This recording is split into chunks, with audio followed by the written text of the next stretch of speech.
Le Point Bourse vous est présenté par Bourse Direct.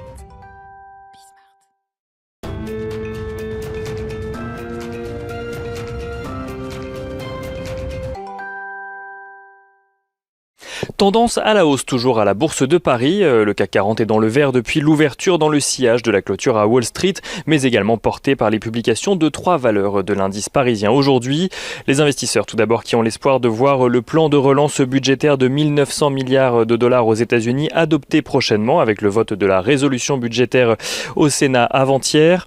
Un optimisme des investisseurs porté également par une potentielle accélération de la stratégie de vaccination aux États-Unis toujours, alors que le groupe pharmaceutique Johnson & Johnson a déposé une demande d'autorisation d'urgence pour son vaccin contre la Covid-19 auprès de la FDA.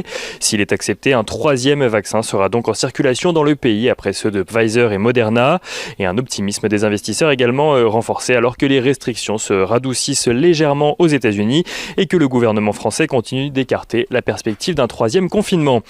Mais les investisseurs de part et d'autre de l'Atlantique suivront surtout de près cet après-midi la publication du rapport sur l'emploi du Bureau of Labor Statistics pour le mois de janvier. Un rapport dont le consensus attendu par Bloomberg attend qu'il fasse mention de 105 000 emplois créés dans le secteur non agricole et d'un taux de chômage stable à 6,7% de la population active. Côté valeurs à présent, la publication de résultats de 3 valeurs du CAC 40 sont suivis de près par les investisseurs aujourd'hui. On commence par Sanofi. Sanofi qui annonce un chiffre d'affaires annuel de 36 milliards d'euros en 2020 avec un résultat net à 7,35 milliards d'euros. Résultat net en progression de 4,2%, ce qui lui permet d'atteindre un bénéfice par action de 5,86 euros, en hausse de plus de 9%. Une progression portée notamment par les vaccins du groupe pharmaceutique mais aussi par les ventes de son médicament Dupixent contre l'asthme. En 2021, Sanofi a annoncé vouloir réaliser environ 500 millions d'euros d'économies supplémentaires pour atteindre un total entre 2 et 2,5 milliards d'euros d'économies entre 2020 et 2022. Vinci annonce de son côté un résultat net en recul de 62% à 1,242 milliards d'euros. Le groupe qui affiche également un recul de 10% de son chiffre d'affaires a souffert des restrictions en lien avec la pandémie l'année dernière. Pour 2021, Vinci vise une progression de son activité contracting qui comprend notamment ses filiales Vinci Énergie, Eurovia ou encore Vinci Construction.